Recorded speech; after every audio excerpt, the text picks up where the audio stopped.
Hello everyone and welcome to the Zelda cast here on ZeldaDungeon.net. My name is Andy Spiteri, joined by Allison Aletha. It's Christmas!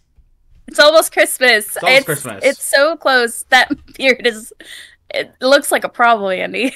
It could be tighter. Yeah, it could be tighter. For anyone that doesn't watch us, by the way, we stream these episodes live on twitch.tv, and we have these clips up on YouTube as well on the Zelda Dungeon page. And Al and I decided to get a little bit festive today because I want to let everybody know at the top of the show that we're taking next week off because we didn't want to record on Christmas Eve, and we didn't think that anybody would want to listen to the Zelda cast on Christmas Day. But don't fret, we will be back for one more episode before the year of our Lord 2024, and it's going to be just a nice review talking about the year of our Lord 2023 and what Zelda did in that year. So I just want to let everybody know there will be no new show next week. Next week only. We will be back and in business on the 31st. The 31st? Yeah, I think so. I think the first so. is Monday. Yeah. So whatever that day is. The episode on the new year, but we'll record it the day before. Yes.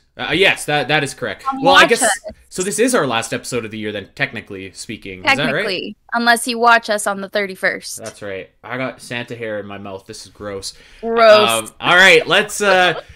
Well, we have a heck of a lot of stuff to get into today. Of course, as we kind of hyped up last week, the annual Zelda Dungeon Best Zelda Ever list has been released, and it was really good. Did you have a chance to read it? I had not had a chance to read it yet, and it's one of those things where I'm like, I need to give myself ample time because it's a monster. Yeah. So, yeah. Yeah, I skimmed a little bit of it yesterday. We had a pretty busy day yesterday, but I skimmed a little bit of it. But before we get there, I think that we should pour one out for something that is very near and dear to both of us. Yep. And of course, what I'm talking about is the official death of E3. It is it's dead and gone. And this was not a surprise, I don't think, for anybody. Like, I think we all saw this coming, but like, you know, it's still a little bit sad to see it go by the wayside. So they officially confirmed, and it hasn't happened in like the last couple of years, right? Not really, not in like a major real E3 capacity. Yeah, official death, it just cracks me up, but like at the same time it's sad. Like, that's an end of an era for us. Yeah, it's too bad. And what are they gonna do? Just everybody pick a day and do a direct? Well, I mean, that's pretty much the way that it's going already right now. They're not gonna do like floors or showcases anymore. Well, like, I mean, I don't think so. Like, that's the way it's been for the last couple of years anyways. And actually, you have Nintendo to blame for the death of E3, because without the Nintendo Direct format, like, you know, E3 is still here, it's still happening, and I don't think that anybody else kind of, you know, goes that direction. But it is sad because there's a lot of great memories associated with E3, a lot of great Zelda memories associated with E3. Infamous memories, of course. I think we all remember, you know, some of the Skyward Sword stuff that happened there. Yeah. But you also have the Breath of the Wild reveal too. One of the all-time great moments. Yeah, and Kingdom. Like, I can't help but think of like the Breath of the Wild like floor that they had. It was like so specific, and they had all the like the giant Bogoblin and the giant Link. Yeah, and people got to go and play the game. And I remember hearing about it. That was back during the Zelda Informer days. But, yeah, I remember hearing about it. I remember getting, like, a trailer and being at work, sitting at work at, like, 7 o'clock in the morning, watching the trailer. And, yeah, so it's kind of... I never got to go. I always was like, I'm going to go someday as media, but I never got to. So now I'm sad that I won't ever will. Won't ever will. We'll never... I don't know. You know what I'm saying. I speak Allison. I know what you're trying to say. Yeah, well, I thought that we should just acknowledge that we're actually doing an E3. We should do a coffee toast. Let's do it. Yeah, raise your glass if you got one to E3. Rip E3. Rip. I got a good coffee today from Tim Hortons. Good, nice. I don't remember what I was saying before that, so it probably wasn't important. But oh yeah, we're doing an E3 retrospective on Omega this week, so we're going to be talking about some of the highs and lows. We've done something similar in the history of the podcast before, so I didn't think that was necessary, particularly when we got such a big feature coming out today. But thought that we should just acknowledge it anyways. So yeah, all right, it's time.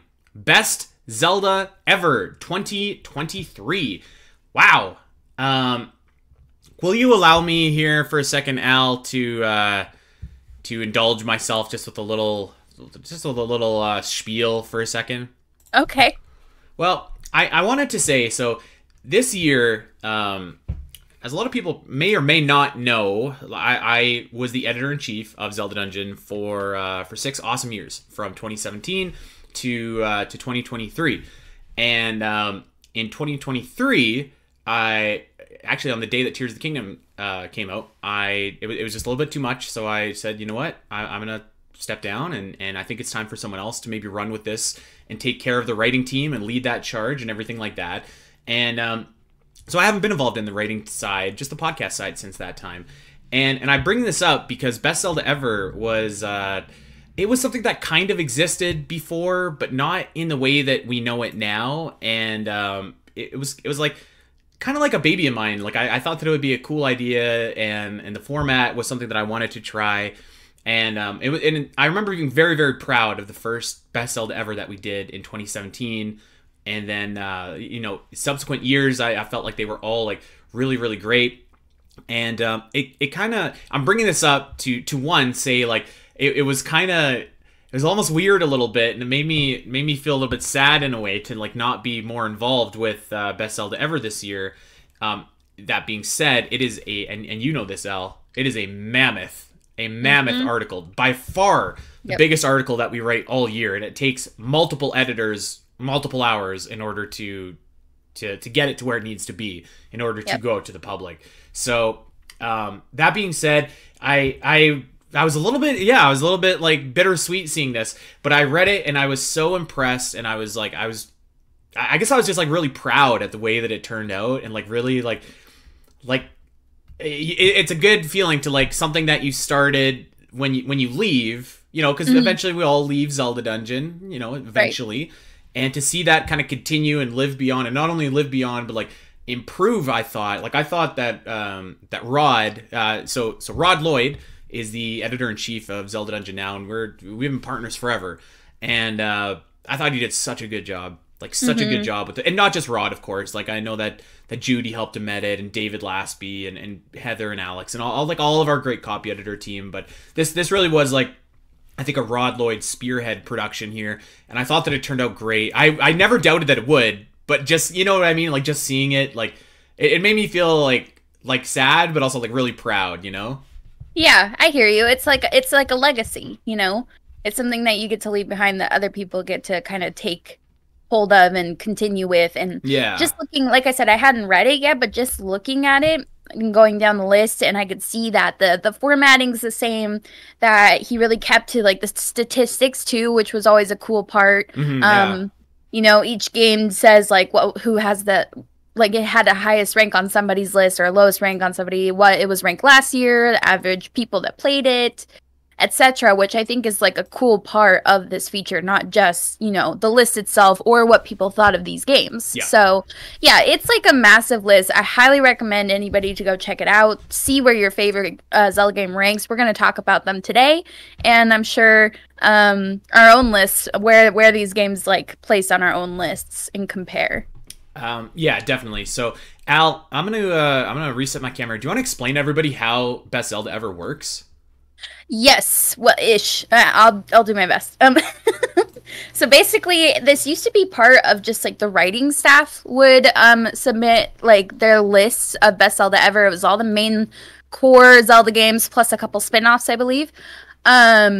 And now it's been kind of opened up to more staff, like much of the ZD staff at large. And for each, you and I were able to sneak our way in there still this year. We have enough cachet left to where we can get. Our Rod was like, "There's no list without you guys." So we're legacy members. You're right. You're right. There's no list without us. I mean, even if I didn't get to be a part of this list, I would always keep my own list and compare because I would too. it's really fun. I'm not too good with the point system. Can you explain the point system? Absolutely. Okay, so the way that the point system works is that... So let me back up, actually. There's 23 games that are being ranked in Best Zelda Ever. So that includes all of the mainline Zelda games and those quasi sort of mainline game. Well, they're not mainline. They're spin-off games, but the big spin-off games. So there's 4 of them. There's Triforce Heroes, there is Cadence of Hyrule, Hyrule Warriors, and Hyrule Warriors Age of Calamity. So the important thing is that there's 23 Zelda games. Now, the way that this works is I would have always asked people to privately submit their list of least favorite to favorite Zelda game, okay? And in an ideal world, all the writers have played 23 Zelda games. Now, it doesn't always work like that, but let's just say my list, I have 23 Zelda games. So whatever I ranked dead last, the worst Zelda game, that gets 1 point. The second worst Zelda game gets 2 points. The third worst Zelda game gets 3 points. You can see where this is going. Whatever I rank at number 1 gets 23 points. And so basically what we do, there are 30 editors that contributed to this year's list. So it's a lot of work. You take all those lists, you assign the points, and you add them all up with that calculator, and you see what comes out on top. Now, a quick qualifier. If, for example, I had only played 20 Zelda games, what instead my list would look like is my least favorite game is still going to get 1 point. My second least favorite game is still going to get 2 points. But because I'm missing 3 points, when it comes time to rank my absolute favorite Zelda game of all time, that game is only going to receive 20 points because there's still 3 that aren't accounted for. So we kind of tinkered around with some different formulas and experiments, and we found that was the most fair. The first year, I tried to do this like Fakakta system where it was like an average point. Like if like 6 people hadn't played Four Swords Adventures, I was like, well, the 6 people that have ranked it here, so like maybe it's an average and all times. It was a mess. So yeah, you know, if unfortunately it kind of stinks for games like Four Swords, which are really hard to play in 2023. So like a lot of people haven't played them, which kind of holds it down on the list. But that's pretty much the most fair way to do this thing. Yeah, I mean, and it looks like 30 staffers were polled, and you know, speaking of Four Swords, like a third of them haven't been able to play. So it does kind of suck for those kind of games. But at the same time, it also speaks to the fact that, you know, it doesn't have a very big accessibility anyways, so it's like hard for it to be a top tier Zelda game. Right. Okay, so we're going to run through this list. We're going to talk about what we agree with. We're going to talk about what we disagree with. We're going to tell you how it differs from our list. And if there's any spicy quotes in there, maybe we'll read them out loud for everybody too. But of course, as Al mentioned, I would strongly encourage everybody to go take 15-20 minutes out of your day, read this list. It's awesome. So much work gets put into it, and it really is kind of like a encapsulation of like all the Zelda Dungeon writing staff, because like everybody contributes to this list. So yeah, it's very cool. Should we kick it off? Let's get started. Okay, let's go. I just want to pull up my own list here for quick reference. Got it. Okay, so at number 23, this is already a travesty.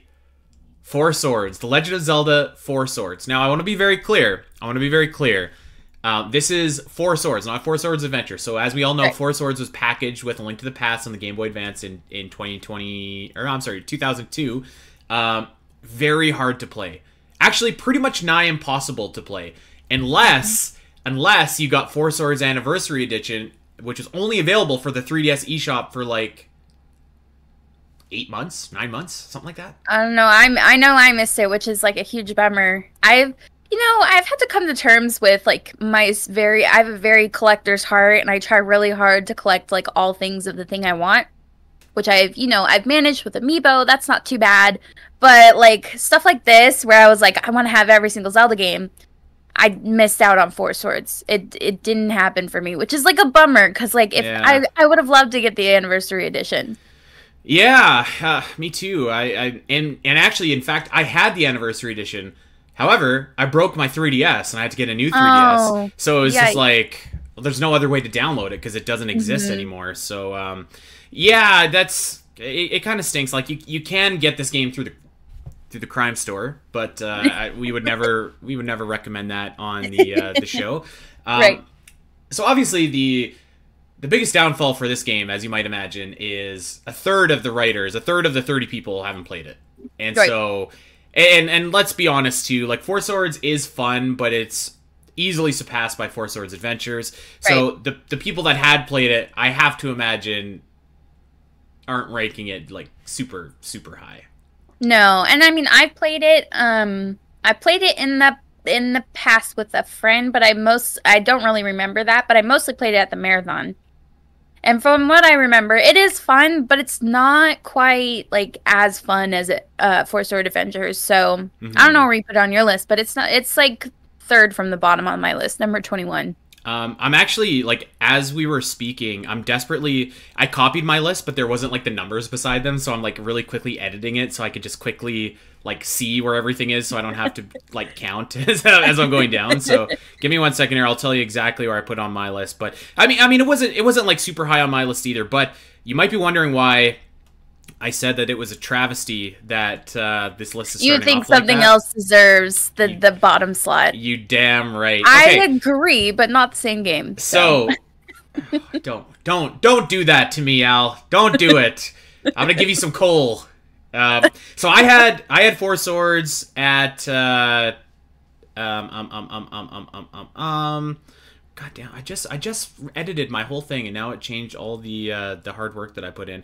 I had it at like 17th or something like that. So not like super super high, not super super low. It's like it was like an acceptable list, I felt like, you know. Okay. Like I'm a little worried spot for what you have underneath it, to be honest. Well, there was you might DS not games, you might I'm not assuming. like you might not like what's underneath it. I have to be honest with you. Okay. But this is my bone of contention, because at number 22, this might be the most egregious thing on this whole list, actually. The fact that this game is in number 22 and not 23, like dead last. Yeah. The Legend of Zelda Triforce Heroes. I don't think it's that bad. I don't think it's like so horrible that it... Okay, I'm looking at my list and I put it at 20, but it's like... I have noticed that in the last few years, this has definitely gone way down on my list. But like, it is a fun Zelda game. It's not that bad. Yeah, but it's not that good either. And it's not that good when you're playing it the way that it's meant to be played. Which is with multiple people. And let me back up here. We're gonna try our best to not dump on any specific Zelda games, because I know that every Zelda game is somebody's favorite Zelda game. But we have to be honest, okay? We have to tell the truth to you listeners. I feel like it's always the case where you get to the marathon. This is for you. You get to the marathon and you're like, Triforce Heroes is actually pretty fun, because you get to mess around with your friends and have a good time and strategize and whatever. And we had a good time when we played together. But then the further you get from the marathon, the more you're just like, this game is not it. Okay, well, let's analyze that. So, can you play this game online right now with friends? No. Well, can you? I don't think so. And if you can, who the hell is playing Triforce Heroes? I think they recently got rid of that, or announced that they're getting rid of that. Right.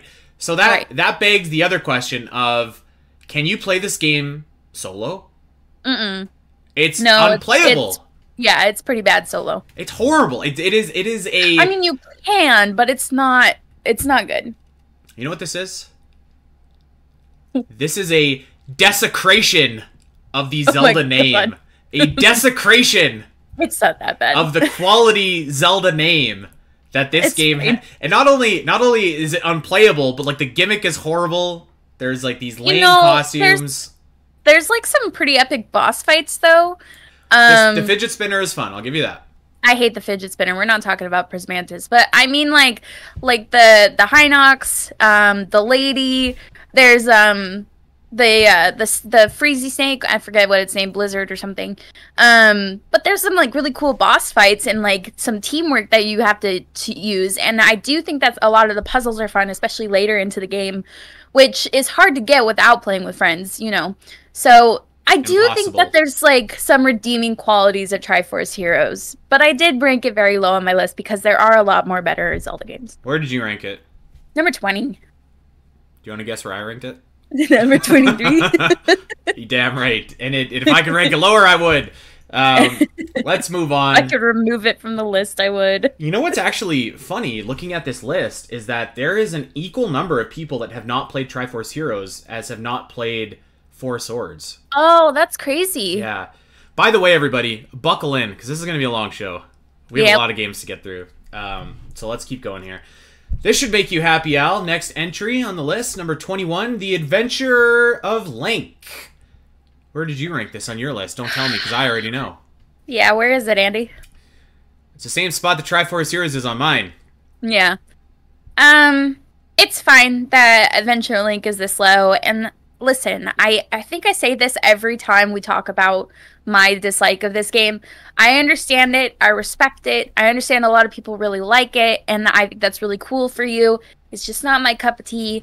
And I feel like in the post, it calls it the black sheep. I think that puts it, well, I think it's more the black sheep than Triforce Heroes, you know?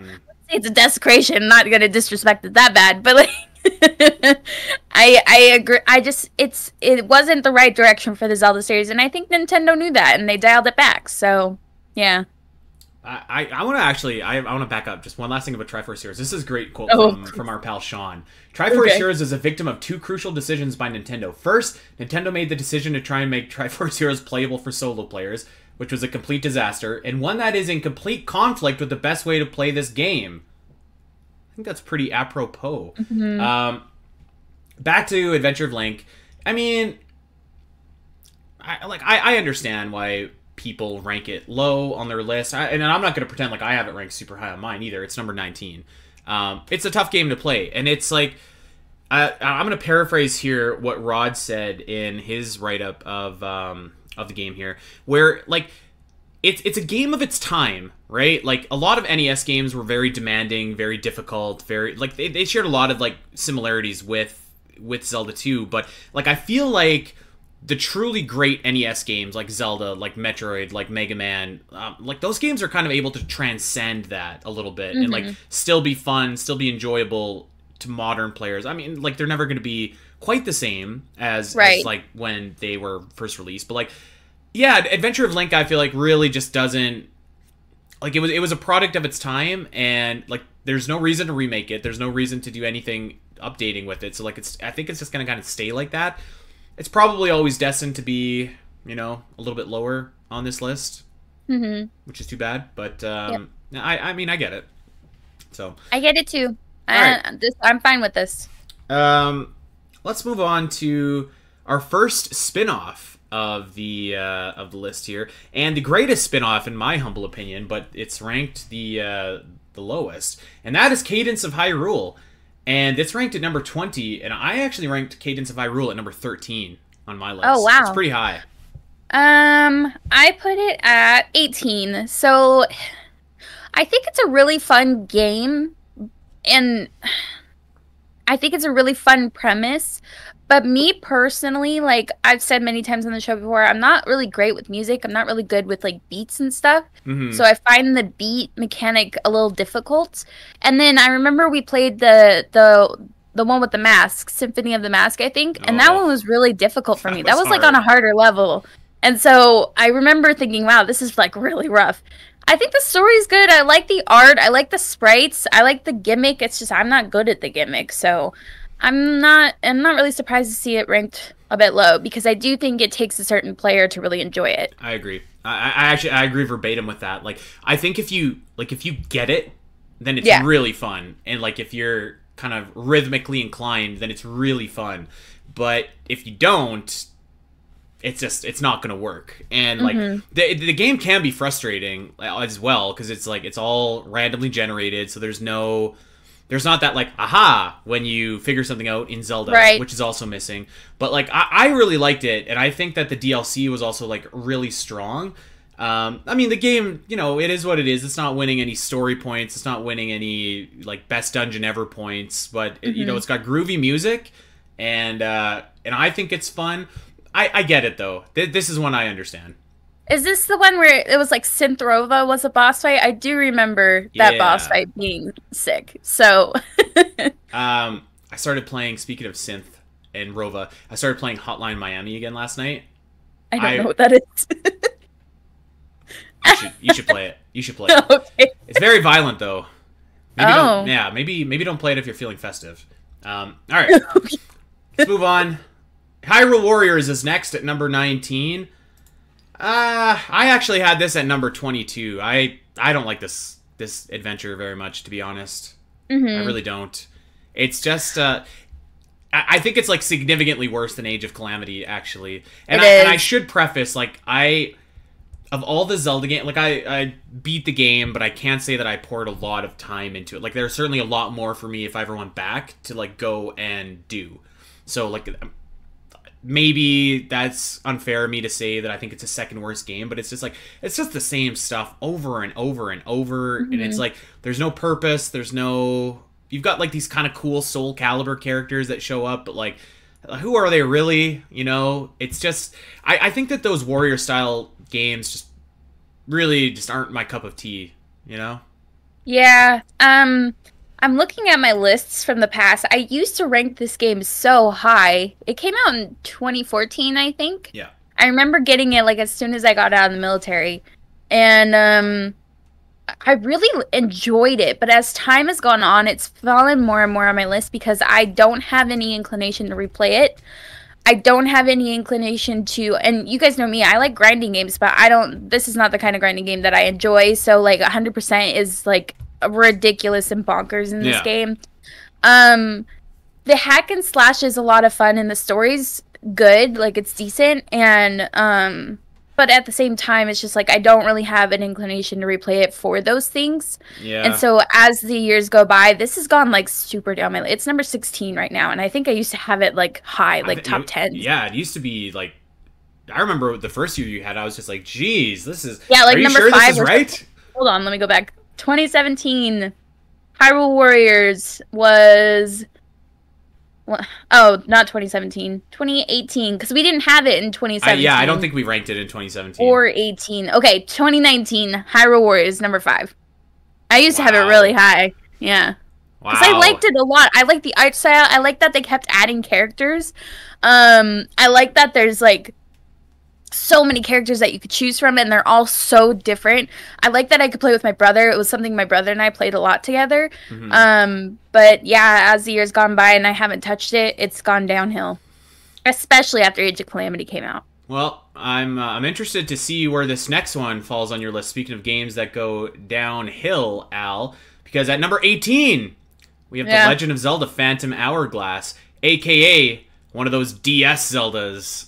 Now you, once upon a time, Al, when we were first meeting each other, getting to know each other, I remember that you were quite the fan of this game here, and you were quite the speedrunner of it, as a matter of fact. And I wonder where this game has ended up on your list, because I'll give you a guess as to where it ended up on mine. It's definitely below, like, I'm going to say it's like number 20 or 19 on your list. Nailed it. It's number 20. Yeah. Yeah. I have it at, it's actually still pretty high for me. It's number 11 on my list. That is pretty high. It has gone down because it used to be like 6 or 7. Because I think it has so much, it's got a lot of charm, and it's like, it's got some characters that I really like. I love Linebeck. He's like a lovable scumbag. I think he's great. But you hate animated series Link. Also a lovable scumbag. They don't say similar things. More scum than bag, I guess. But. Yeah. Linebeck's more type of the scumbag that, like, he'll save his own skin, but then towards the end he has the redeeming feature of actually saving Link's life and risking his own life. I'm not gonna touch animated series Link, but Yeah, I have it at number 11. And like I totally understand why it's so low. I think the gimmick of the DS stylus is really rough. I got shoulder pains just thinking about it. Yeah. And there's a lot that I agree is kind of an issue, like the rehashing of the Temple of the Ocean King. I get it, but I Yeah. still think it has some lovable redeeming qualities, so I rank it still a bit high. Look Yeah. at this. It says highest rank 11. That's me. I know that's me. um, like I agree with you. Like I think it does have redeeming qualities. I think the Temple of the Ocean King thing, like that stinks, but that's not like the fatal flaw for Yeah. me. And obviously, we don't need to beat this up. I've talked about it for the last 6 years on this show. The fatal flaw, which we'll get to when we talk about Spirit Tracks, is how the game controls. There's a perfectly fine control stick, a stylus, not a stylus, what's the word I'm looking for? Joystick. Well, Or there's a joystick. D-pad too, actually. So there's a D-pad and a joystick, and they're just sitting there, completely not being used for anything. And it just like it physically hurts my hand to have to hold my DS, and I gotta tilt it. I gotta tilt it sideways like this. And then like I hate like I just want to move Link regularly, and I hate having to like spin to get him to roll. And I joke about it on the show when I say that like the Tingle's Rosy Rupee Line is my favorite DS game, but like it actually is. It's my favorite Zelda game on the DS because like that game has like a lot of the similar charm that this game has. But the only difference is that you control Tingle regularly, and then you do use the stylus to do other things, but like you move regularly, and that's such a big difference. And it's like I wish that there was some way or somehow that this game could get a second shot, like with Spirit Tracks too, where you just moved normally. Because I think that both of these would jump exponentially. No, I'm not talking they're gonna like compete for top spots, because like I do think that there's still like a bunch of other things with these games that I don't personally like, but Yeah. like this game has a lot of cool stuff going for it, and I think it's just like that one fatal flaw that it just no matter what can't. I mean, it's built around that, so you can't do anything about it. And if you don't like that, all of the other stuff that this game does that's awesome doesn't matter. Right. 100%. And pro strat for those who are interested in playing this game on the DS or on the Wii U is get a pillow in your lap and prop the DS on a pillow, and then especially if you have short arms like me, and then also your wrist on that pillow when you're using the stylus, because maybe this is not really pertinent to young folk, but like for us older folk, it starts to hurt after 6 hours of playing this game. I also don't know that many people play these games for 6 hours straight, like you True. or I. And nor should they, by the way. I would not recommend that. Take a break. Yeah.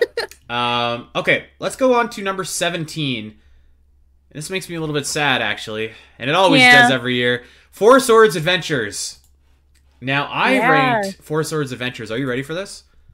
I ranked it 7 on my list. Okay. I think this game is awesome. Yeah, okay. And actually, I want to shout out something that makes me really proud. So last year, after we released the best Zelda ever, I kind of challenged all the writers, and I was like, I want to see you guys play the Zelda games you haven't played. And I'm looking at the list this year, and I see only 6 out of 30 people did not play Four Swords Adventures. That makes me happy. It makes me sad that it didn't rank higher, but it just made me happy that more people played it. Yeah. I love this game, man. I love it. It's so fun to play multiplayer. I think it's great. You and I have a rich history of teamwork and collaboration.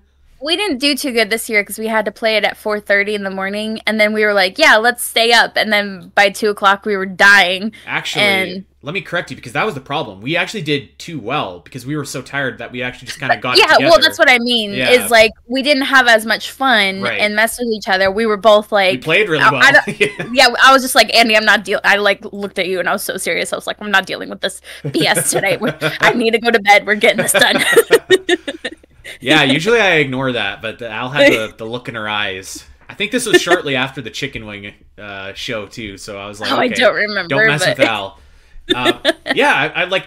I said it every year. I'm gonna say it again. I'm gonna get on my soapbox and just say like this is such an underrated game, and I like if you ever have the opportunity, if you ever see this in the wild, you should buy it, because I think a lot of people are under the misconception that it's just a multiplayer game.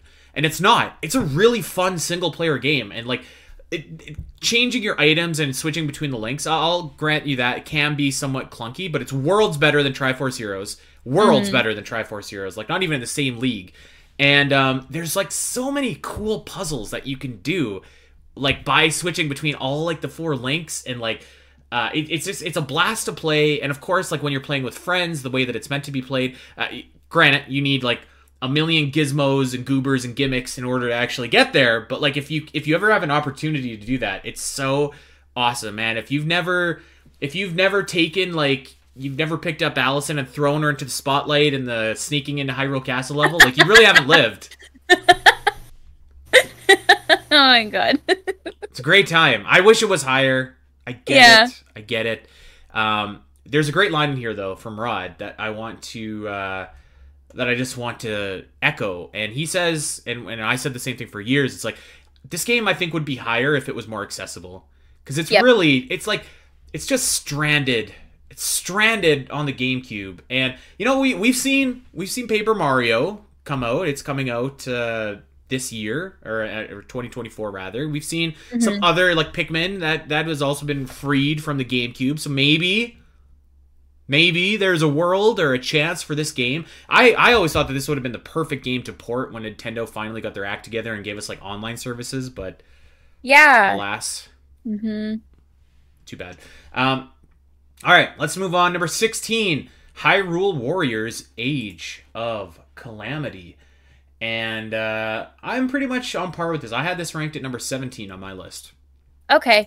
I had it at 14, but it's been higher in the past. It's gone down since, again, the longer we haven't played it. But also, I think like after we started getting the DLC, it really started going down in my eyes.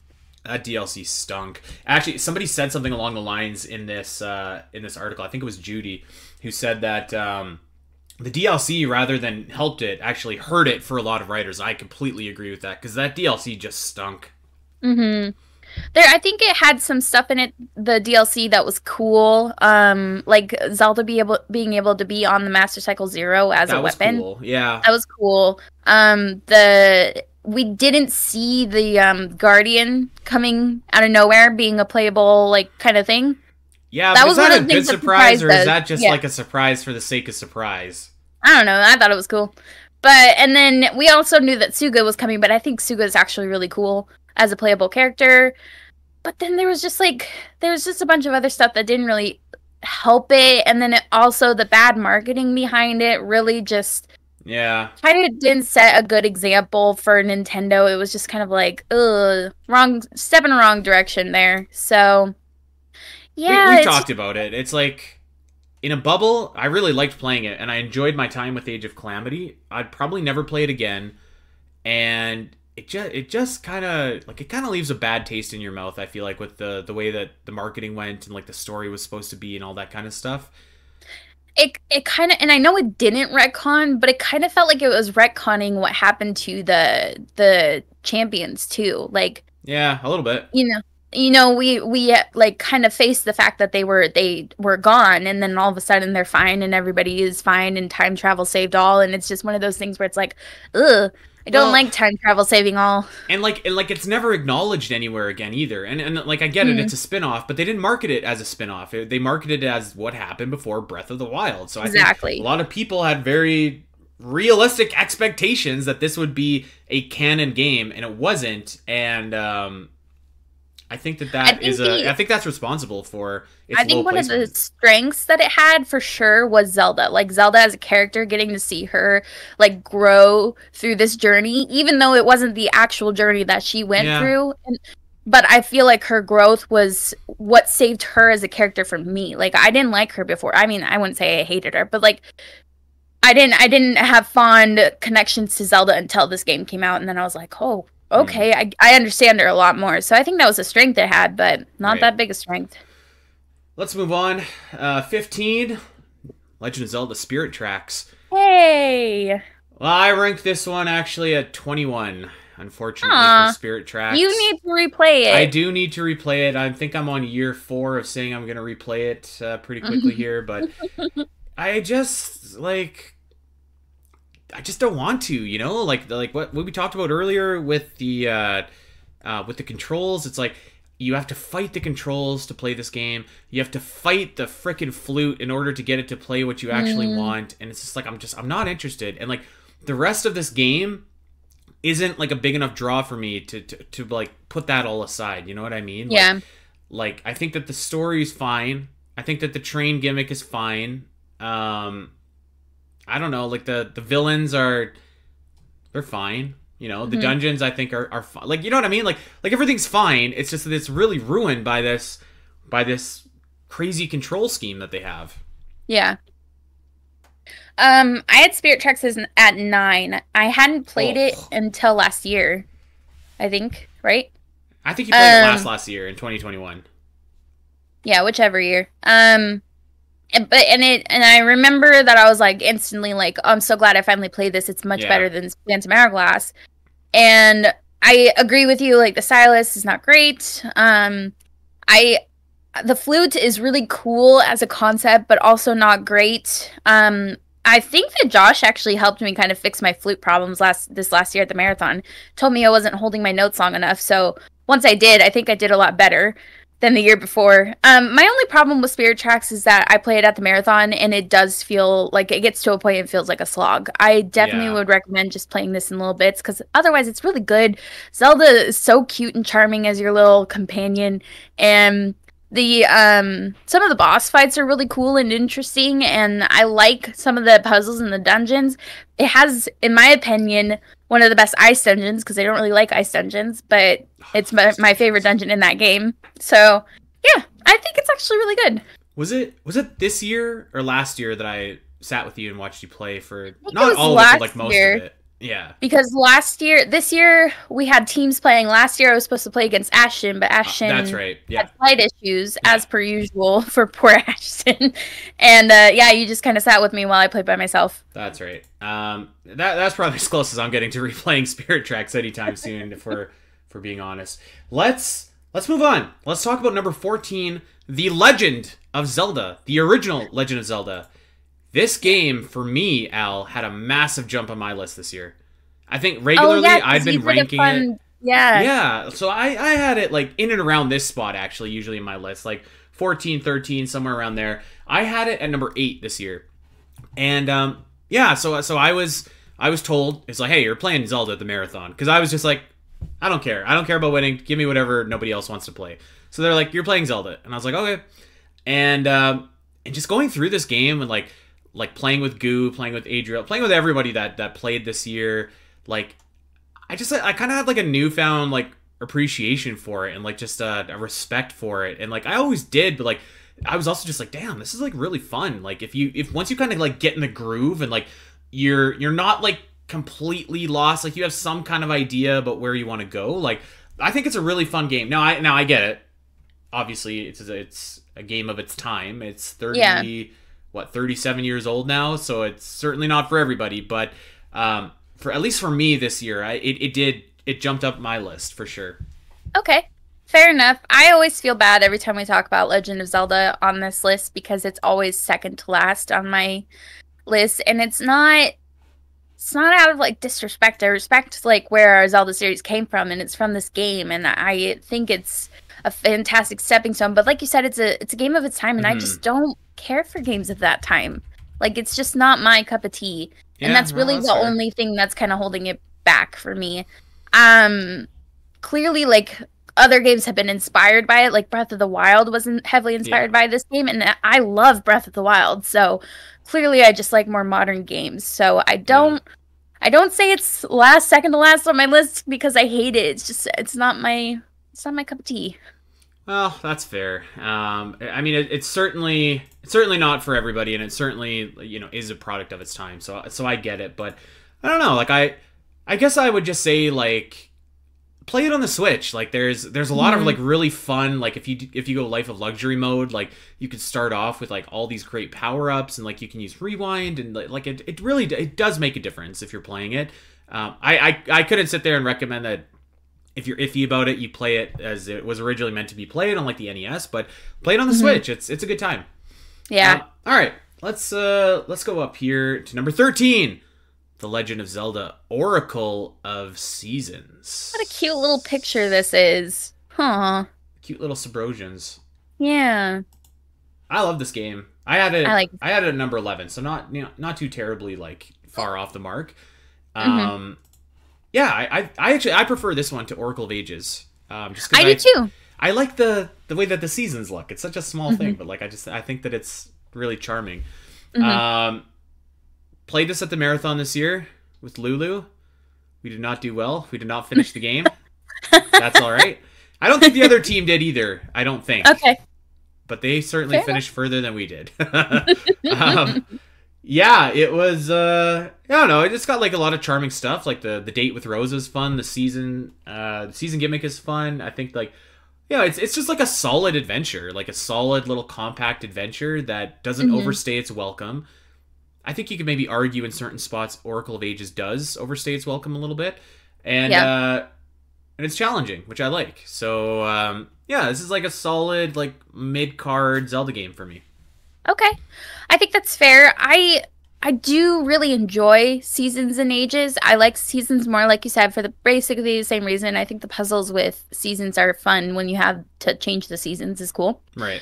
It's just like again, it's kind of one of those games of their time. It's not really my in my wheelhouse, so I kind of ranked it a bit low. I ranked it 17. But that Yeah. doesn't mean that I don't think it's a solid Zelda game because I think it is. Like I think it's actually a really fun solid Zelda game. It's just that when I think about it, there's 16 other Zelda games I'd rather play. If that makes sense. Yeah, I mean, it does. Like, I get it.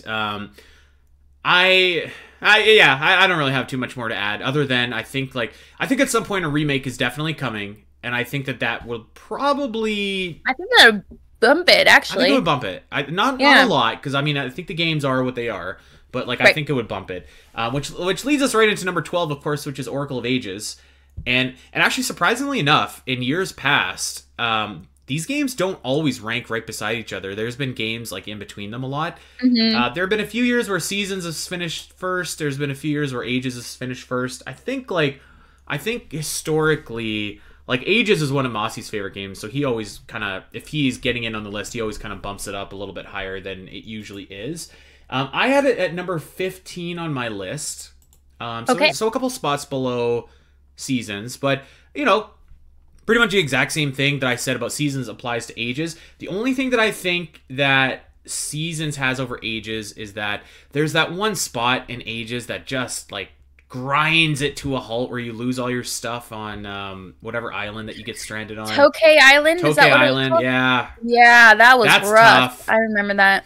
I feel like I love the dungeons in Oracle of Ages, but they are like they're a commitment. Particularly Jabu Jabu and like Explorer's Crypt, like those are big monster dungeons. And to be fair, Seasons has that too in Sword and Shield Maze, but there's only one of them, and I feel like there's like 3 of those bad boys in Ages.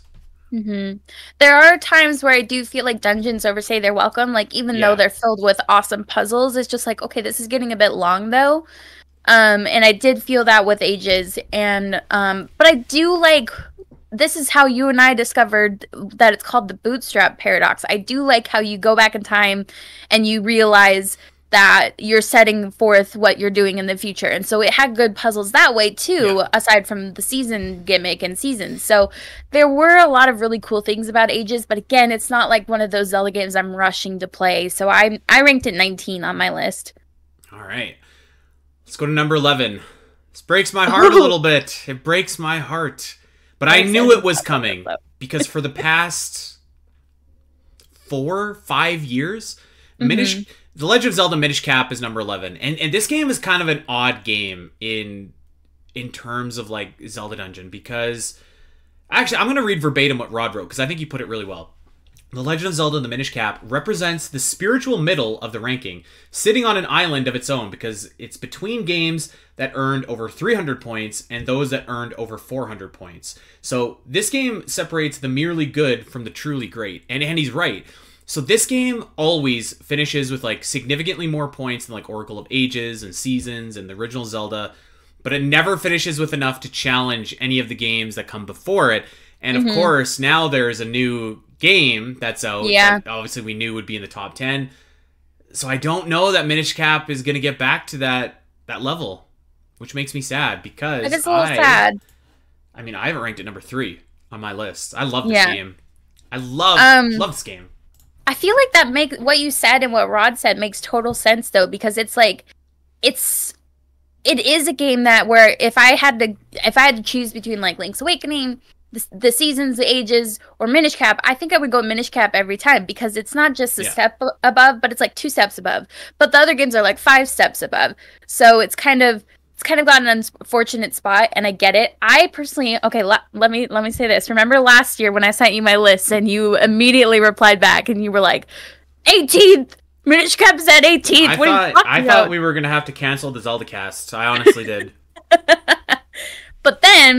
But then Minish Cap came out on NSO in January, I believe, of this year. Yeah. So I immediately played it, and I loved it. I mean, I played it before. It's just been such a long time. Long time. So I replayed it, and I was like, oh my god, I forgot how good this was. The dungeons are fun. It's so charming, and it just looks great. And the story is pretty good, so I bumped it up to 8th. Yes! That's 10 spots. Yes! That's 10 spots. So... Yeah, I'm back on the Minish Cap train. You're back on the nice list this year, Al. No coal for you. No, I love that. I love this game so much. I think it's like the most criminally underrated Zelda title, and I'm glad that more people did get to play it this year, because I feel like that was also something that held it back a little bit. So only 2 people out of 30 have not played the Minish Cap, which is amazing. Yep. It's so charming and so whimsical that I love it. It's as mentioned, it was number 3 on my list. So, let's look at number 10. This next one's rough. This is gonna cause some disruptions, I think, in the comments of ZeldaDungeon.net. Number 10, The Legend of Zelda: A Link to the Past. Ooh. Yikes. Dang. Now, I guess I shouldn't feel like, like that kind of like struck because I ranked it at number 16 on my list. Okay. I mean, yeah, I ranked it low too. Well, lower. It's number 13 on my list, but it's always been kind of middle for me. Are we bad people? No, I don't think so. Here's the thing. I think A Link to the Past deserves like a lot of respect too. It kind of like reinvigorated the series, and it set like the tone for a lot of the Zelda formula. And I do think it does deserve to be a higher rank like overall for people, but like for us, obviously, it's just there's other Zelda games that we think are better. I'm so shocked that it fell like 6 slots. It used to be ranked number 4, and I think it historically played pretty high in this list. Now, I do want to say, reading this list, it sounds like number 7 to number 10, those spots were highly contested. There was like literally like a couple points between those games, which does happen. Yeah. But yeah, wow, that seems like sacrilege kind of in a way, you know? It like does. that this game is so low because it really is like, obviously the OG Zelda was the birth of the series, but in like a lot of really true ways, like Link to the Past really was the one that got this series started off and shaped it into the series that we know today. Now, it's not my first Zelda game, but like I think for me, and Rod and Judy kind of summed it up here. I'm going to paraphrase what they said, but like I think to me, maybe a reason why this game doesn't rank higher is because it is so solid. Like that, it doesn't need a remake. Right. Like, it doesn't need one. It's still very playable. But, like, the further way you get, because it doesn't need a remake, that means you don't have an opportunity to give it a new coat of paint, get it to new audiences, give it, like, some quality of life updates, give it...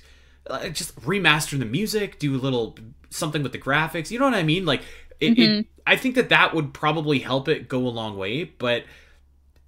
I think instead of doing a remake, obviously we got a Link Between Worlds, so like... Right, and that's probably, like, all those things you just said, that's probably why A Link Between Worlds now ranks above it. Which is crazy. Yeah. But yeah, that's... I feel bad now, like, ranking it where I did, because I feel like it's disrespectful to this Zelda business, ranking it number 16.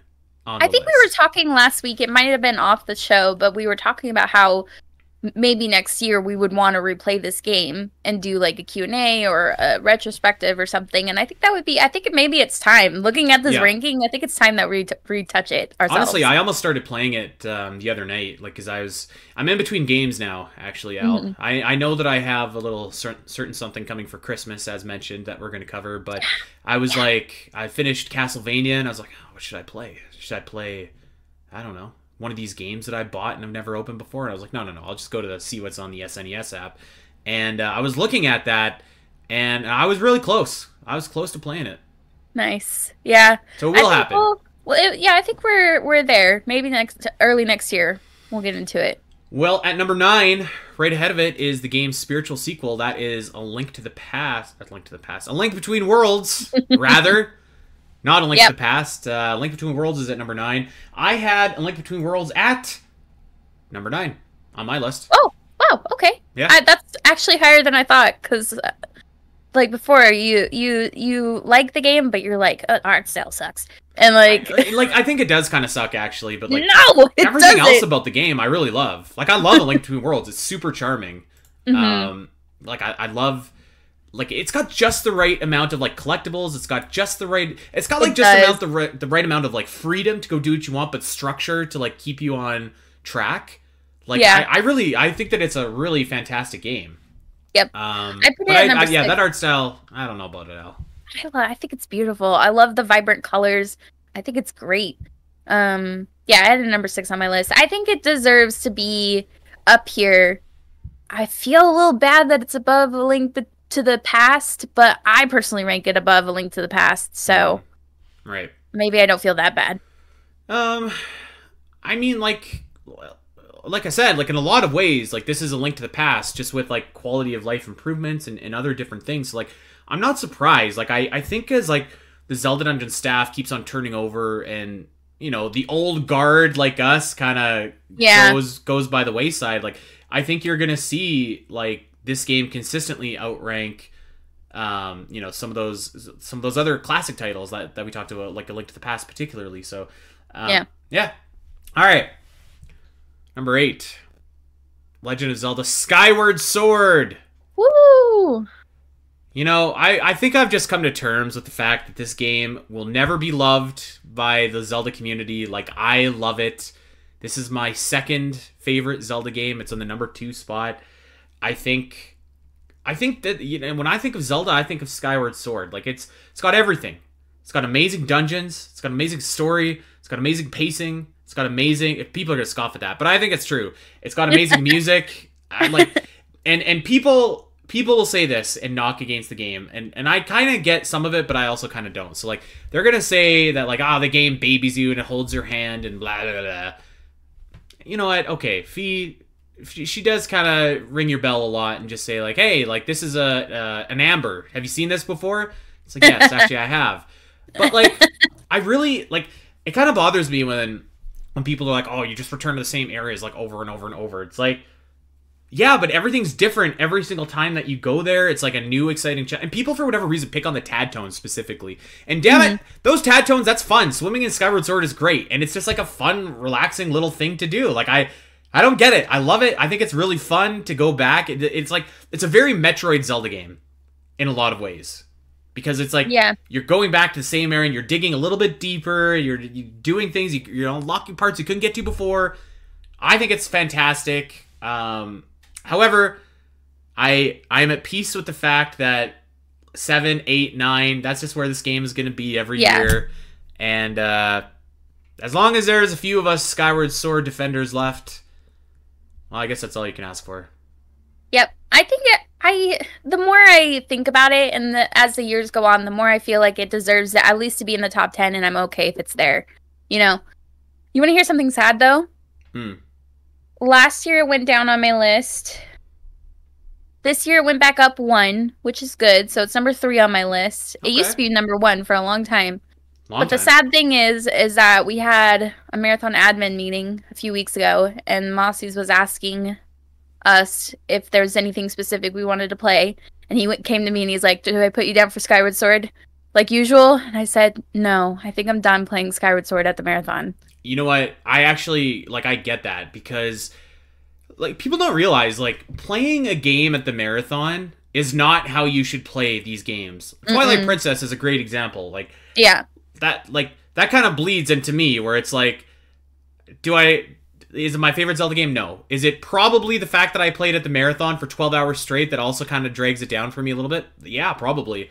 So like I would never want to play Skyward Sword like start to finish because I don't want to hate Skyward Sword. Like it's just Right? it's too And long. that's kind of I feel like that's what's happening is like I play it at the marathon because I love it and I want to volunteer for it. But when you sit there for that long playing that game, It's too much. it is too much. Like you have to take breaks, and I'm getting to the point where I'm starting to see the effect where I'm like I'm not liking or enjoying this game as much anymore, and I don't want that to happen. So yeah, I feel bad that I did that to Skyward Sword at the marathon, but at the same time, I feel like it's helping my relationship with the game. I made my Skyward Sword Zelda Dungeon Marathon debut last year, and I was victorious. Actually, I'm the reigning champion of Skyward Sword. You were not victorious. Hold on. Who won Skyward Sword? Tell me the team name. You were the baggage of your teammate. You were meant to like hold your teammate back. That's what you were there for. And you did a good job at that. Let me tell you something my father told me, okay? You can't get on a plane and travel somewhere without baggage. And do you know where we traveled? We traveled to Victory City. Oh my god. Stayed in a 5-star hotel, Team Canada.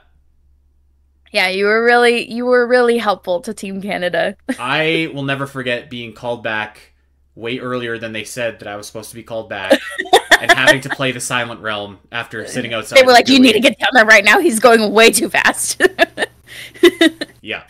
They were. They told me I had at least 2.5 hours, so I'm hanging outside with Gooey. We're doing our thing, and I was just like, "Oh no, this is not good." Worse. No. Yeah, not good. Oh no. All right, let's move on. Number 7 is The Legend of Zelda: Link's Awakening. I'm pretty okay with that. I had it at number 4 on my list, actually. I really love this game. And by the way, so what we should have mentioned earlier, and I apologize that we're just mentioning it now, but the way that Zelda Dungeon does like remakes and enhanced ports and stuff like that is, and Link's Awakening is a great example. So we just kind of like lump them all together. So if basically the game, when I say Link's Awakening, whatever you think of when you think of Link's Awakening, that's what you rank. So if you think of the original Game Boy game, that's what you rank. If you think of Link's Awakening DX, that's what you rank. If you think of 2019, that's what you rank. And if you think of all three, you may, I don't know, maybe put them in a pot, get an average, and do whatever you want. Or maybe you just want to forget that the first two existed and just rank the last little bit. That's okay too. Yeah. Mm-hmm. So I should have mentioned that earlier, but yeah, I like this. I like this ranking. And although I'm going to call out Rod Lloyd right here because he said that no one had ever ranked Link's Awakening first overall before this year. But that's actually not true. Somebody ranked it first overall in 2019. Oh, wow.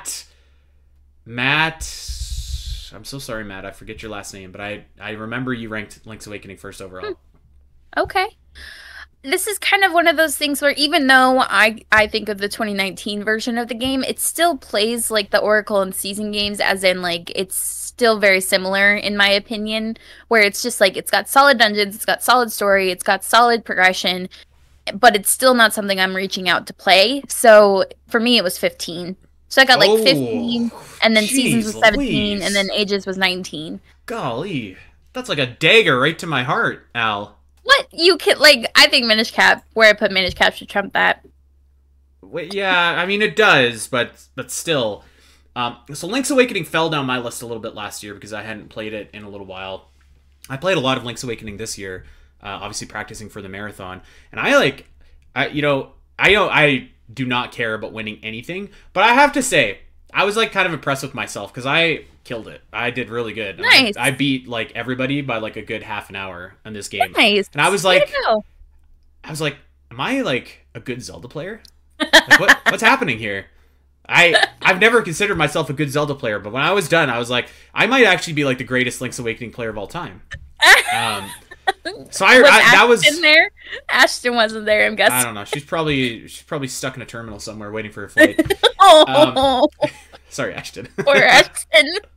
But Yeah, I really like Link's Awakening, specifically Yeah, the you did DX good. version. Like I like the new version too, but there's something so like surreal about Link's Awakening DX. I feel like that just it's so weird, it's so bizarre that I like it. I like it a lot. So yeah, happy to see it do pretty well on this list. I actually think it's been like either number 7 or number 8 almost every single year that we've ever done this list. It didn't really get a bump when the remake came out, which I thought was surprising.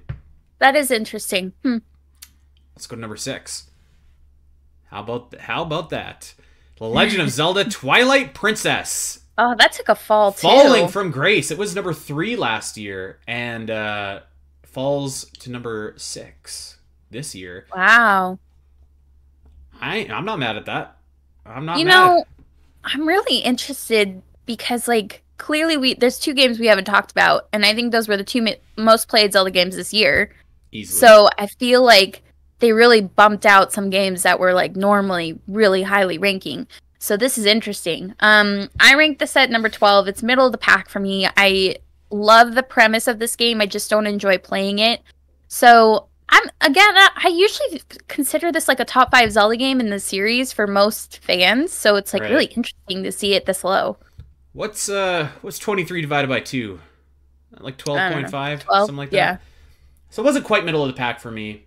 Although I think it actually did go up in my ranking this year. A little bit. Okay. And I actually don't know why that is. Maybe it's just because like You didn't play it at the marathon? that could be that very well could be why. But for some reason, I feel like A Link to the Past, Age of Calamity, Oracle of Ages all fell behind it. So I have it ranked at number 14 this year. Wow. Nice. I was trying to leave my old self in the past, Al, and turn over a new leaf. And part of that was just like, I want to focus on the great aspects of Twilight Princess because there are so many great aspects of Twilight Princess. But like I'm just reading these people's comments here, like from Alexis and from Emmy and Brandon and Connor, and it's just like they think it's like the greatest game ever, and I'm just like, no, I don't see it. I don't see it. Like the opening. I mean, I don't want to say it. You know what word I'm thinking of. Yeah, I do. I was waiting for it. Well, okay. One last time. I mean, it's a miserable opening. It's a miserable opening. And we don't need to go over that, but like, and I'm reading some of these comments where it's like, I love the art style. It's just like, a Twilight Princess? That game? Okay. I think the art style is fine. It's just if it was done at a different time, I think it would have looked a little bit better. It's very flat though. Yeah, I don't know. Like I do wonder maybe as we were talking, maybe if I don't play this game at the marathon for like a couple of years, maybe it starts to like creep back up a little bit. Although Yeah. I mean, like, to be fair, like when I do play it at the marathon, like a lot of people practice and a lot of people like get times for their games, and like Yeah. so little is expected of me that like all I have to do is like show up and I'm like, should I like practice? And Moss is like, well, no, don't worry about it. Like just be funny. And I'm like, Yeah. okay, I can do that. Like, and so like by being such a bad Zelda player, it actually gives me like a little bit of an advantage in terms of like my preparation for this game. So Yeah. maybe that's another reason why it's slowly kind of creeping a little bit back up too. So who knows? All right, let's move on. We've got number 5, The Legend of Zelda Majora's Mask. I had this at number 6. Although, Okay. honestly, my top 6 are like very close together. Yeah. I would say 3 to 6 could have been like in any order on any other different day, you know? I agree. I feel like my top 5 usually kind of switch around, and it depends. Sometimes a game slips in there because we played it recently, or Yeah. more recently than something else that I played. So, Majora's Mask has gone up my list over the years to be in my top 5, I believe. Like it's kind of always been like 6, 7, and then slowly over Hovers the around years, that upper echelon. yeah, slowly over the years, it's gone back into top 5, especially after we did the 20-year like anniversary. We did our own playthrough and whatnot. I feel like there's parts of Majora's Mask I don't really like playing. Like some of the dungeon bits I don't like, but like the game overall is such an experience, and Hmm. there's so much that you start to recognize as an adult. Like as you start to become more emotionally mature, you see how much emotion is in this game, and I think that really like touches me. So it's number 4 on my list this year. Yeah, great spot for it. Well, I mean, what do you say about Majora's Mask? Again, actually, one thing I will say, I think another game that came out recently could have taken a cue from Majora's Mask in terms of quantity over quality. Quality over quantity. What did I say? The other way around. Damn it. Almost had it. You almost had it. I knew what you. I speak Andy. I knew what you were trying to say. Thank you for that. Yeah, like I look at the side quests in this game, and it's like, wow, these are really fun and rewarding and finite. Like, there's only so many, but like, I feel fulfilled when I like play this game and do all these side quests and do all this stuff because it's like they just seem they seem at a higher level, and maybe it's literally just because there's less. But like, I love the side quests in this game, and I love all the themes in this game. It's an amazing game. I think it's what Tears of the Kingdom wanted to be, and I don't know for me that it quite got there. I mean, I don't know if I agree with that. I feel like Majora's Mask has such an identity, and I don't think Tears was trying to replicate that. I think it could learn from Majora's Mask, but I don't think it was trying to be Majora's Mask. When I say that, like I don't mean it's literally like trying to be like literally Majora's Mask. Of course not. What I mean is like it's trying to be a sequel that stands on its own legs, even though it's like being built off the engine of the this incredibly famous and iconic game that came before it. I think it was trying to just have that similar vibe and similar, I don't know, like staying power, and like I guess identity is the word I'm looking for. Like it wanted to have like its own unique identity in the way that Majora's Mask did, and I don't know if it did that for me, as we'll talk about when we get there. Yeah. All right, let's keep on going here. Number 4 on the list. I was a little bit surprised to see this so high, actually. The Legend of Zelda: The Wind Waker. And I think it's because our boy Kristen Rosario rejoined the writing team after a couple of years off. Because this guy loves The Wind Waker, man. And you know what? I like The Wind Waker. I had it ranked at 12, so like dead middle. That's middle. Yeah. I have it ranked at number 5. It's always been pretty high on my list. It's just so cute and charming and has fun dungeons. The pacing is better in the Wii U, and so I actually really like it. And I don't know, I just there's some, and then there's some like really dark tones in the game that I love. I like a lot of the characters. I think the collectibles are great. I love the figurines. They're so cool. Tingle is awesome in this game, and Tingle's awesome in every game. Al. He's like a slave driver. And yeah, this is just a fantastic game. I love this game. Yeah, I agree. I love The Wind Waker. Like it's it's 12 on my list, but like I still love The Wind Waker. Like it's being 12th on the list of my favorite Zelda games is like you're probably still one of my like top 50 games I've ever played, and this certainly is. Like it's for everything that you said. The only thing that I think holds it back for me a little bit, and people could disagree with this, and I'm sure that they will. I just don't think it has like a great dungeon in it. I think it has like a couple really good dungeons. Like I think Tower of the Gods is probably the closest to a great dungeon for me. And then the Earth Temple, I think gets close, but I hate having to control Medley. So like I think that all the dungeons are just kind of like on a flat line level where like they're okay, and then like actually the Wind Temple sucks. I don't like the Wind Temple, but I think if it had like one great actually we talked about this on the ZeldaCast Top 10s with Cal, available on patreon.com/spnet, where we were saying like we were talking about our favorite ice areas in the game. It's a good thing you weren't on that show, Al. And we were talking about the I don't know what it's called, like the island in Wind Waker where you get the I think it's the steel boots or either the hammer or whatever it is that you get. It's like you have 5 minutes to go and get whatever you need to go get. And I love that place, and I wish that was a dungeon like combined with the fire dungeon. Like I think that would have been a wicked dungeon if you had like like the fire and ice dungeon going on. That would have been really cool. Alas, that is not the case. Alas. So oh well. Yeah, that's one that I had ranked a little bit lower, but that's okay. can't wait to talk about number 3 and number 2. And Yeah. I wonder, should we talk about them together? Or should we talk about them separately? Let's talk about them separately. Let's separate, yeah. Yeah. Number 3. Looked like it was destined for number 1 one day, but in fact has slipped down this year. The Legend of Zelda Breath of the Wild. It's been at number 2 for the last 5 years on our list. And falls down to number 3. I'm curious where you had it on your list. Okay, so I was just looking at past years. I've had it at number 3 for basically, except for last year, it looks like I had it at number 2, but basically since it came out, it was number 3. Right. It has dropped down to number 7 on my list. Oh, okay. And the problem is because one of the things that goes into my list is obviously does it have great dungeons, art style, blah, blah, blah, kind of the stuff we do with our definitive ranking. But also I ask myself, would I like to play, if I had to go play a Zelda game right now, how likely am I to play this? And Breath of the Wild used to be high, but now I can't help but think when I was making this list, and even today, I'm just but I could just play Tears of the Kingdom instead. Nailed it. Yep. Nailed it. So this really game dropped on my list too.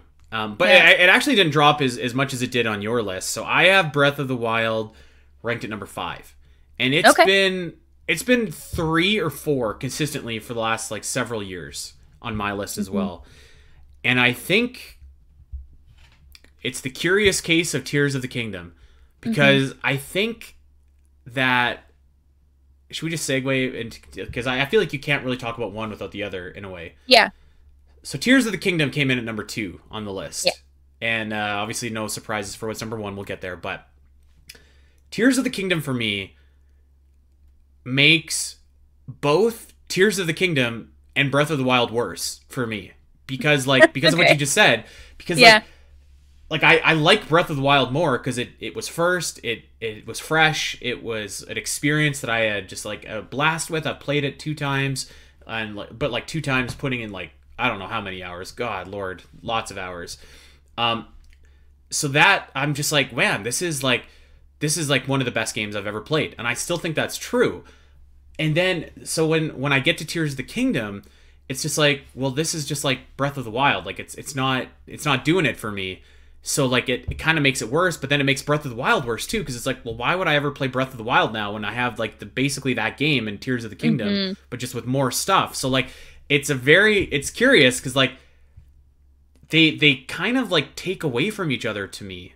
And when I knew these games would rank high, and I knew that everybody was going to be on the Tears of the Kingdom train this year because it's so fresh and it just came out. But I felt bad for Breath of the Wild because I think it's one of the best games I've ever played. I think it's one of the best Zelda games ever. But through no fault of its own, this other game that exists, I feel just makes it worse in my mind for me, which might not make sense to anybody listening, but it makes sense to me. I wouldn't say the word worse. I just kind of, it feels a little, I don't even want to use the word obsolete now, but when I consider the fact that, I mean, it kind of is though, right? Yeah, I would always go back especially after the marathon, and I'd be I'm not getting enough time playing bingo with everybody. I want to go back and play this game on my own, so I'm going to go home, and August is usually my Breath of the Wild month where I replay Breath of the Wild. And now it's just I can't imagine going back to it and having a replay when I could go and play Tears and build stuff and fuse stuff and explore caves, which I love so much, and go up into the sky and dive from the sky, and there's just so much evolution in Tears that I'm I could play this game and enjoy the experience much more than if I went back to Breath of the Wild. And I kind of feel bad because I feel like Breath of the Wild is going to keep falling on my list the longer I don't play it, when I'm just going to be playing Tears instead. And Tears took 2nd place on this list. It took 2nd place on my list, which I was really super shocked about. Not maybe not super shocked. I was pretty convinced it was going to be higher than Breath of the Wild on my list. But considering some of the stuff that I'm have issues with Tears of the Kingdom, I still 9 out of 10 want to play this game more than a lot of the other Zelda games, or think that it's still an evolution and an incredible experience above a lot of other Zelda games. So I still really love this game. I'm eager to see how it kind of stays in my list, like where it will go next year. But yeah, right now it's like super high. Number 2. Okay, well, I'm one of the very few people that did not rank Tears of the Kingdom above Breath of the Wild. And Okay. and yeah, like for me, Tears of the Kingdom, I don't know what it was, but it just and you know what? Again, I was checking our reviews because we've got a bunch of nasty reviews from people just being like, "Why don't you love Tears of the Kingdom? Why are you? Did you even enjoy it?" And to those people, I would say like, yeah, like I did enjoy it, but like it's not one of my favorite Zelda games, and I think the reason for that, I think there's a few reasons. First, the obvious reason, it's Breath of the Wild, just updated. Like Mhm. it's not a leap forward in terms of the things that I value. Like, yes, building stuff with Ultra Hand is great, but like I don't really like to build stuff in my video games. Like I don't play Minecraft. I don't play, I don't know, other games where you can build stuff. Like that's not really my thing. Like I don't like farming sims, as we've said, so it's just kind of like whatever. Like get me to what I want to do. So that to me was just kind of like okay, like whatever. And I think, and I'm gonna acknowledge too, like I was thinking about this as I was getting my coffee this morning. Like I wonder if part of the reason that this game fell short for me is because of what we do, Al, on Zelda Yeah, Dungeon for the podcast and for analyzing writing, everything. where like we talked about it for weeks, for years, and there wasn't anything to talk about. So like it was a frustrating for me like long gap in between, and of course COVID happened and blah blah blah blah blah. I've talked about 1,000 times, but like I do acknowledge that that might have an impact on my like ranking of Tears of the Kingdom rather, that other people wouldn't have, which I think Hmm. is fine. Like it's it's for everybody to decide themselves, but like I just like there wasn't enough new there for me. Like the story structure was the same, the dungeon structure was the same. I mean everything was the same. Um, I ranked it 10th on my list actually. Wow. Okay. So I had it like I had A Link Between Worlds above it, Legend of Zelda, Four Swords Adventures, Link's Awakening, Majora's Mask, all those other games. So I double checked. I ranked it the lowest out of everybody on the Zelda Dungeon Yeah, team. you have the lowest rank. Yeah. So and eight people put Tears of the Kingdom as their number one game overall, Wow. and Yeah. I think that's going to come down next year. But I just like there's something about it that just it devalues Breath of the Wild to me, but it also devalues Tears of the Kingdom to me. So it's kind of appropriate that it has like the Ouroboros, because like I feel like both of them are kind of cannibalizing each other to me on my own list. Now, before Yeah. anybody leaves us a crappy review, it's just my list. If you love Tears of the Kingdom, that's amazing. If you never played Breath of the Wild and you just play Tears of the Kingdom, this is probably the best game you've ever played by far. Yeah. Right? Like, Yeah. but I don't know. I'm curious to see where it goes on my list in years forward. One thing that I will say, Al, and were you playing Breath of the Wild this year at the marathon? No, I wasn't. They did a different gimmick this year. They did, and that gimmick looked really fun. And They did look I like a think lot I of would fun. like to do that, where like Hmm. maybe next time I play Breath of the Wild, I'm just gonna do like I'm gonna go in and do one Divine Beast, and then a second, and then a third, then a fourth, then the DLC, and then finish the castle, and like not get every shrine, not do every side quest, not do every shrine quest, just go on that adventure and like bring my own structure to that game. And I think like that is really fun. And maybe there's a future where I do that with Tears of the Kingdom as well. Um, Yeah. but yeah, like Tears of the Kingdom to me, it's just like too much. It's too much. Like it's too much of a good thing. Like I love chicken wings, but after my 70th chicken wing, I'm just like, dang, I'm full. You know, Oh I don't care man. what kind Yeah. of sauce is on that wing. Yeah, I had somebody message me and be like, I disagree with you about the linearity of the story of Tears of the Kingdom. And I'm not I want to like rehash that really quickly and just say I don't think that the story isn't linear. I just think that it's there's an issue with the fact that you could do it all like whenever, however, whatever, instead of it being forced to do it in order. Like of course the story has linearity because there is a line to the story. It's just Yeah. that you could do it in a zigzag order if you wanted, and that's what I struggle with. So I had Right. somebody kind of come for me and argue with me about that. And I'm like, I'm not saying it's not linear. I'm just saying you could do it not linear, which is what I did. And I don't like that. We're here. It's finally time. For the 6th year in a row. Oh my god. The best Zelda ever, as voted by Zelda Dungeon, is The Legend of Zelda Ocarina of Time. That feels good to say. That feels good to say. To the surprise of absolutely nobody, this is my number. It's my number one. It's my number one game. It's my number one too. 8 first place finishes. Let's talk about that for a second. This game, Ocarina of Time, that was released 25 years ago, is so freaking awesome. It managed to beat out Tears of the Kingdom, which released like 8 months ago, and everybody's played for like the last year. This game is so incredible that it still beat it out. Yep. What can you say? What can you say about Ocarina of Time? This is the greatest game of all time. This is the greatest game of all time. I'm saying that twice because it's true. This game does everything right.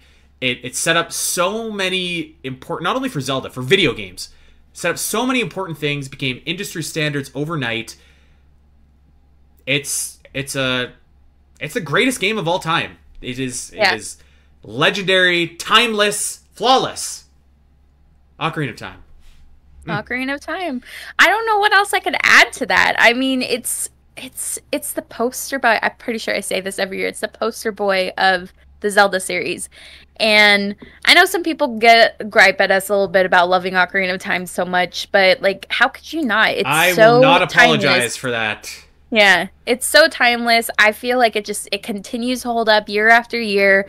It's one of those, if I'm like thinking, I want to play a Zelda game, I probably might most likely reach for Ocarina of Time first. Yeah. So, yeah, it deserves the number one slot. I'm so curious for 1 year when it isn't. Like, what's going to happen, you know? I thought if ever it wasn't going to be number one, it was going to be this year. It was going to be this year, yeah. Because I was ready for Tears of the Kingdom to be number one, and I wasn't going to be happy about it, but I was like, at least I understand. I just, like, this game is just so absolutely exceptional that it just, like, transcends, like, time and space. Like, this game is unbelievable. Like, no matter what the demographic, no matter how many newcomers play, like, it's not even that, like, all these writers, like, you know, you saw that a lot of people had, there was an equal amount of people this year that had Ocarina of Time and Tears of the Kingdom in their first place. But, like, if you go down the list, and, like, if Ocarina of Time isn't somebody's number one overall choice, it's usually their second, or it's usually in their top 3. And, like, I mean, I think, let's take a look at the stats. The lowest that somebody would have ranked Ocarina of Time, Alex, would be what? 13. 13, yeah. Yeah. So, actually, that's lower than Tears of the Kingdom. But I think if you were to take a look, like, that's probably a one-off. And other than that, there's, like, not that many low-ranking lists. So I want to get I want to get the numbers from Rod, like the exact numbers of Ocarina of Time and Tears. Like, how close did it come to flipping? You know, I can tell you that right now. Actually, hold on. Okay, because I have a feeling it's really close. Let's see. It was close. Yeah, it was razor thin. Actually. Oh, you wow. want to know the final point total? Okay. So Tears and Ocarina obliterated everything else. Obliterated. Yeah. So Tears of the Kingdom had 532 points. You want to know how many Ocarina of Time had? 533? 534. Wow, Alex, if only you ranked it like two more ranks down, you would have done it. I'm glad that didn't happen, because I can't live in a world where Tears of the Kingdom beats out Ocarina of Time for the greatest Zelda game ever. And luckily I don't have to, because for the 6th year in a row, Ocarina of Time is the best Zelda ever. Last year, when I was writing up this list, I'm just going to repeat what I said last year. And I was like, I don't know what else to say, so I'm just going to play some word associations. I'm going to throw out a couple words about Ocarina of Time that I still think apply. So let's go. Towering. Trailblazing. Brave. Irreplaceable. Enduring. And eternal. Legend of Zelda Ocarina of Time. The best Zelda ever. The GOAT. Good list. Good It's list. a good list. You got to go read this article, guys. It's awesome. Mm-hmm. It's a great article. So yeah. Okay. Well, that was a doozy of a show. Yep. We're clocking in some overtime today. But before we get out of here, Al, I think we should run down what we got coming for the next couple weeks of the Zelda cast here. Okay. So as mentioned, next week we're taking it off because it's Christmas. We're gonna spend it with our loved ones and do Christmassy stuff. That goes if you're an Omega Metroid fan too. We're taking the week off of Omega. Virtual Theater we just recorded yesterday, so there will be no Spiteri podcast going on for next week. After that, we're back on the first. We're back on New Year's Day, the 1st of January 2024. We're going to be reviewing the year that was in 2023. And then the week after that, we are going to be looking forward and discussing what we want from Zelda in the year 2024. That's coming on the 7th of January. After that, we had to delay the episode a little bit, but we're finally doing it. We're bringing Cyberpunk Zelda back. I've got a wicked pitch that I'm going to pitch Al. I'm going to pitch Adriel about what I want to see for another Cyberpunk Zelda game. I've been watching Batman and Robin. I got a lot of ideas, Al. I got a lot of ideas. Okay. So I'm excited for that. And hopefully somewhere along the ride there, we have like some Switch 2 news, because I'm dying for Switch 2 news. Yeah, Andy, your prediction, it's not happening. It's not looking good, is it? It's not looking good. 1 week left of 2 weeks left of the year. I got to get my my uncle at Nintendo to give a little nudge to his bosses here. Tell him to get working on that Switch 2 reveal, but it's not looking so good. We still I don't know exactly when, but we have some Link to the Past content coming up in 2024. We got some Horizon Forbidden West content coming up. Forbidden West. I'm excited about that. I'm stoked. I better buy that game so we can play it together. I've been told that it's in my stocking this year, so hopefully I was good. But yeah, that is going to do it, I guess, for us today. We've been going for a long time here, so let's get out of here, Al. Okay. And let's start off by, of course, wishing everybody listening a magical holidays and a wonderful new year. We will be back before, well, at least we'll be recording before the new year. So if you want to come hang out with us on the 31st, we're going to be recording. But if not, if we don't see any of you before then, everybody have a safe new year and a wonderful holidays. That being said, we're getting out of here. We are signing off for the Christmas break. Of course, we want you to check us out wherever you are on social media. We're at the ZeldaCast, at Spiteri316, at Allison Aletha. Check us out over on Twitch. We stream these episodes every week, and I've got a schnazzy Santa beard on right now, and Al's got her best... What's the Baby Yoda's name again? Grogu Christmas sweater. It's very cute. The name Grogu, though, that's not very cute. I like Baby Yoda. I love Grogu. It's a cute name. It fits him well. Okay. So we do that over on twitch.tv/ZeldaCast. You can come check us out there. Of course, we also upload clips of the show over to our Zelda Dungeon YouTube page. So come and watch our lovely faces as we do our thing every week. We got a Patreon. Patreon.com/SBNet, where we have a bonus show go out every month. Not only a bonus show for the Zelda side, but there's some Metroid stuff, there's some Virtual Theater stuff over there. So go and check it out.